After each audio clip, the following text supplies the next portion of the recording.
तो यार स्वागत है आपका हमारे चैनल में। आज हम बात करेंगे ब्रुकलिन ब्रिज के बारे में। अगर आपने अभी तक हमारे चैनल को सब्सक्राइब नहीं किया है then subscribe and press the bell icon as well. तो वीडियो को शुरू करते हैं। ये घटना है सन 1870 की, जब एक अमेरिकी इंजीनियर जॉन रोबलिंग के दिमाग में एक ऐसा विचार आया जो आज से पहले किसी के दिमाग में नहीं आया था। ये विचार था एक ऐसा शानदार पुल बनाने का जो दो द्वीपों को आपस में जोड़ सके। उस समय पूरे विश्व में ऐसा कोई पुल नहीं था जो द्वीपों को आपस में जोड़ता हो। इस पुल का नाम था ब्रुकलिन ब्रिज।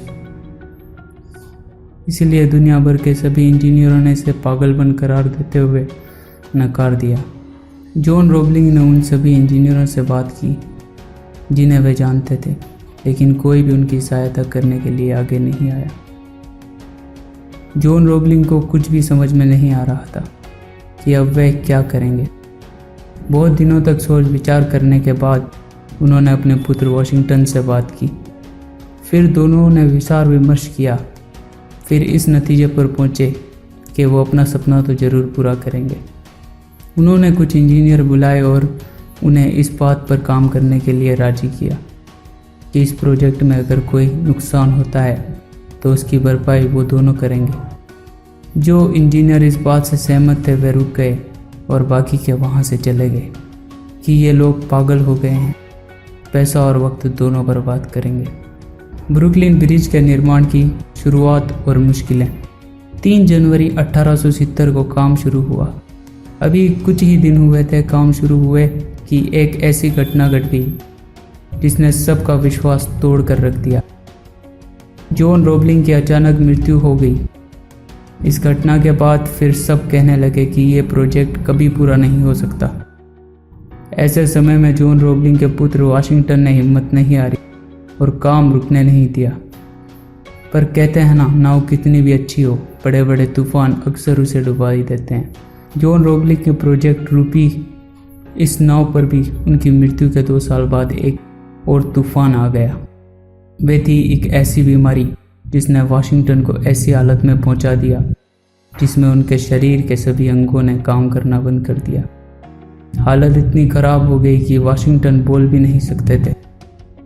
इसके बाद प्रोजेक्ट का काम रुक गया और सभी इंजीनियर वहां से चले गए।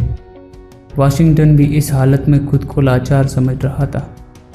वह अपनी ज़िंदगी जैसे तैसे बिता रहा था, लेकिन डूबी हुई नाव को बचाने का एक मौका उसे उस दिन मिला जब अचानक उसने एक दिन महसूस किया कि उसके हाथ की एक उंगली अभी भी काम कर रही है। एमिली वॉरेन द्वारा पुल का निर्माण पूरा करना। उसने किसी तरह यह बात अपनी पत्नी एमिली वॉरेन को बताई। उन्होंने आपस में संपर्क साधने के लिए कोड बनाए। वाशिंगटन की पत्नी ने वह सब चीज़ें पढ़ी थी जो एक पुल बनाने के लिए ज़रूरी थी। वाशिंगटन के कहने पर उसकी पत्नी एमिली वॉरेन ने एक बार फिर सभी इंजीनियरों को बुलाया और उनसे काम दोबारा शुरू करने को कहा। एमिली वॉरेन अगले 11 सालों तक अपने पति के दिए हुए निर्देशों का पालन करते हुए ब्रुकलिन ब्रिज को बनाना जारी रखा। 24 मई 1883 को वह दिन आ ही गया जिसने एक नया इतिहास रच दिया। वाशिंगटन ने एक उंगली के दम पर और अपनी पत्नी एमिली वॉरेन के सहयोग से ब्रुकलिन ब्रिज रूपी वे करिश्मा कर दिखाया जिसे सब असंभव बोल रहे थे। ऐसे लोग सचमुच महान होते हैं जो कठिनाइयों के बावजूद भी सबकी सोच को गलत साबित कर देते हैं। दुनिया में असंभव कुछ भी नहीं है। असंभव बस एक शब्द है जो सभी शब्दकोश में मिल जाता है। अगर आप इसे अपनी ज़िंदगी में प्रयोग करना चाहें तो बेझिझक करें, लेकिन सकारात्मक तौर पर, जैसे कि मेरे लिए कोई कार्य असंभव नहीं है, मैं हार जाऊं ये असंभव है आदि।